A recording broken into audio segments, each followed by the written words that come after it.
Operation सफेद सागर देखा आपने? नेटफ्लिक्स पर आया है, 7 अगस्त से स्ट्रीम हो रहा है। मैंने भी हाल ही में देखा। लेकिन मुझे लगता है ये सीरीज वो कर पाई है जो बरसों से कोई नहीं कर पाया। करगिल की कहानी को जमीन से नहीं बल्कि इन्होंने आसमान से दिखाया है। जिमी शेरगिल हैं और भी तमाम कलाकार हैं। पहले से समझने की कोशिश करते हैं ये लेकर के आए।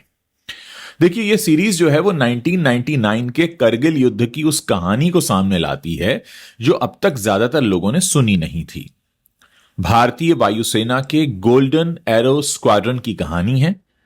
हम सब ने करगिल की कहानी फौज के नजरिए से सुनी है, जमीन से देखी है, बर्फीली चोटियों पर हमने लड़ते जवानों की फोटोग्राफ्स देखे हैं।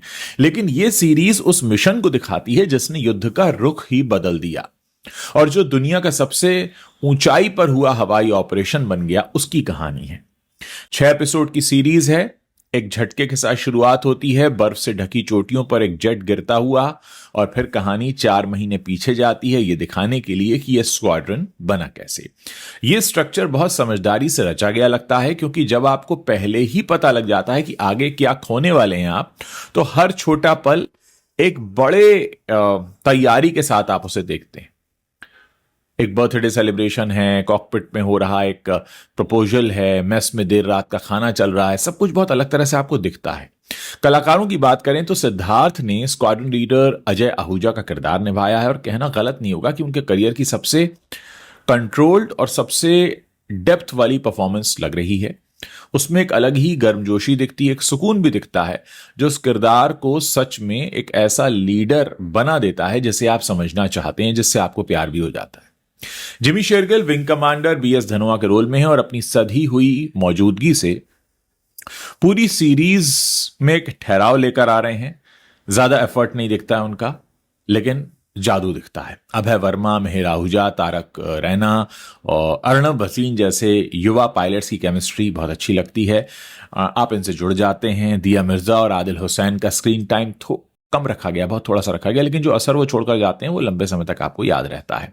प्राजक्ता कोहली ने भी ईमानदारी से अपना किरदार निभाया। प्राजक्ता कोहली भी इसमें दिखाई दे रही है। हालांकि माना जा सकता है कि उनके किरदार को उतनी डेप्थ नहीं दी गई जितनी की दी जा सकती थी।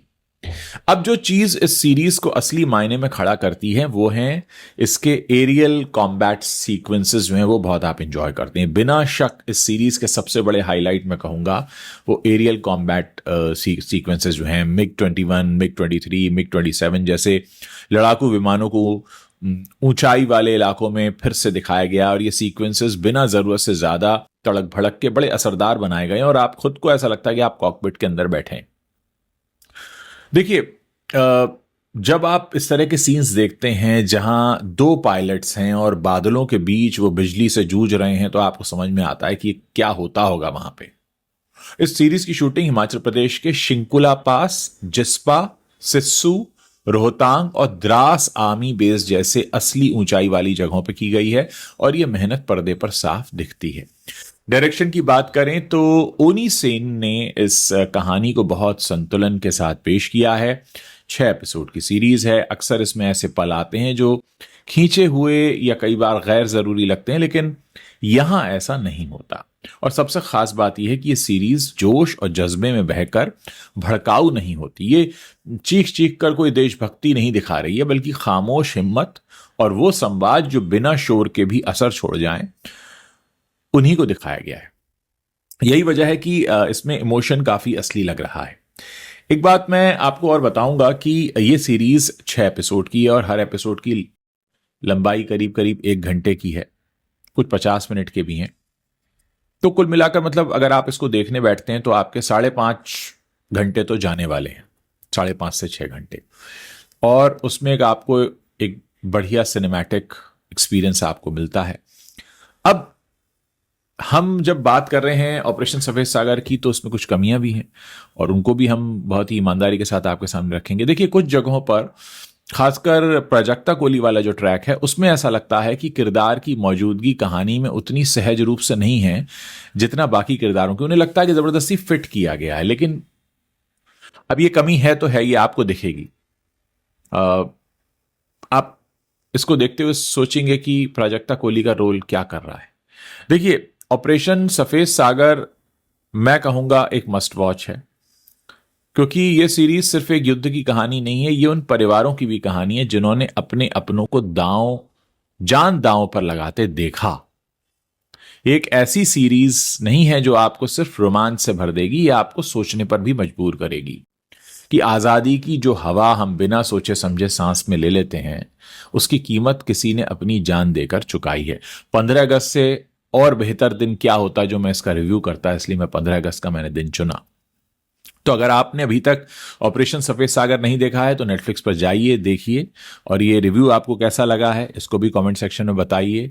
लाइक कीजिए, चैनल को सब्सक्राइब कीजिए। हम बड़ी मेहनत से कई घंटे लगाकर शो देखते हैं, फिर आपके लिए एक रिव्यू लेकर आते हैं, ताकि आप जब कोई शो देखने बैठें या आप कोई फिल्म देखने बैठें तो आपको पहले से अंदाज़ा हो कि आप किस जॉनर में, किस लेवल पर एंटर होने वाले हैं, कितना आपको मिलने वाला है, कितना आपको देना है, वक्त मिलने वाला है, एंटरटेनमेंट। तो सिर्फ अगर हम सफ़ेद सागर की बात करें तो आप ये मानकर चलिए कि सफ़ेद सागर जो है ना, वो सिर्फ आप एंटरटेनमेंट के लिए मत देखिए, आप ये जानने के लिए देखिए कि जब कोई युद्ध होता है तो क्या कुछ होता है उसके पीछे, किस तरीके की तैयारी होती है, और ये जो लोग जो हमारे लिए लड़ते हैं, एयरफोर्स, आर्मी के या नौसेना के जवान, इनकी जिंदगी में क्या चल रहा होता है, क्या इनकी टेंशन्स उस वक्त नहीं आती जैसे हम लोग भी होता है ना, दफ्तर में काम कर रहे हैं तो हमें घर का टेंशन भी कई बार आता है, घर के तनाव का असर हमारे काम पर पड़ता है, तो क्या इनके साथ भी ऐसा होता है? और जब होता है तो इनके काम पर पड़ने वाला असर तो बहुतों के जीवन पर असर डालता है।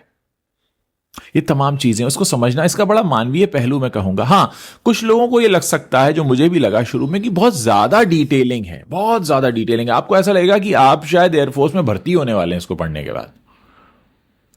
पढ़ने के बाद नहीं, मतलब देखने के बाद। अच्छी बात है, एक मौका आपको मिलता है कि आप भी बहुत करीब से जानें कि हमारे जो आर्म्ड फोर्सेस हैं वो किस तरह की तैयारी करते हैं, उन पर क्या कुछ होकर बीतता है, उनके पर्सनल लाइफ कैसे होते हैं, उनकी पर्सनल लाइफ उनके अपने पर्सपेक्टिव से और उनके बेटर हाफ के पर्सपेक्टिव से भी, कि भाई मेरा पति अगर MiG-21 उड़ा रहा है तो मैं क्या सोच रही हूं, या मेरा बॉयफ्रेंड अगर उड़ा रहा है, या मेरी शादी अगर डिले हो रही है, या मैं अपनी जिंदगी को रोके हुए। देखिए, जो प्राजक्ता कोहली का जो कैरेक्टर आता है वो कुछ इसी तरीके का है, लेकिन पता नहीं क्यों उसको उतने अच्छे से वो वीव इन नहीं कर पाए हैं। लेकिन ये कोई वजह नहीं हो सकती इस शो को नहीं देखने की। इस शो को देखिए, अच्छा है, आनंद आएगा, थोड़ा स्लो लगेगा, समझने की जरूरत होगी, चीख चिल्लाहट नहीं है, बहुत धीरे से अपनी बात कहकर जाता है। सो आई एम श्योर आप लोग इसे एंजॉय करेंगे। और आपने अगर ये शो देख लिया है तो मुझे बताइए अपना रिव्यू, मैं आपके रिव्यू को भी जानना चाहता हूं। ऐसा नहीं कि मैंने अपना रिव्यू बता दिया और आपने बस सुन लिया। दोस्तों, जाने से पहले एक बात कहना चाहूंगा, यूट्यूब की दुनिया बदल रही है। अब ये यूट्यूब वैसा नहीं रह गया कि आपने एक वीडियो देखा और आप आगे बढ़ गए। आपको थोड़ा सा इंटरैक्टिव होना पड़ेगा, आपको अपने इनपुट्स भी देने पड़ेंगे, ताकि आप लोगों की तरफ से आने वाले जो इनपुट्स हैं वो हमें हमारे कार्यक्रमों में सुधार करने की एक ज़रूरत महसूस कराते हैं, और हमें मौका देते हैं कि हम आपके बात को समझें। तो सिर्फ वीडियो देख लेना काफ़ी नहीं है, इसके नीचे कमेंट ज़रूर कीजिए। जब कमेंट करें तो अपने शहर का नाम लिखिए। अगर आप लाइक कर रहे हैं, लाइक कीजिए। मैं कहूँगा अगर आप पसंद करते हैं तो कम से कम 4 लोगों तक शेयर कीजिए, क्योंकि एक आप ही लोग जरिया बनते हैं हमारे जैसे लोगों का, कि आप हमारा काम अगर पसंद करते हैं तो उन्हें ज़्यादा से ज़्यादा लोगों तक पहुंचाइए। इसमें आपका कोई पैसा खर्च नहीं होगा, इस बात की गारंटी मेरी है। बहुत बहुत शुक्रिया, थैंक यू।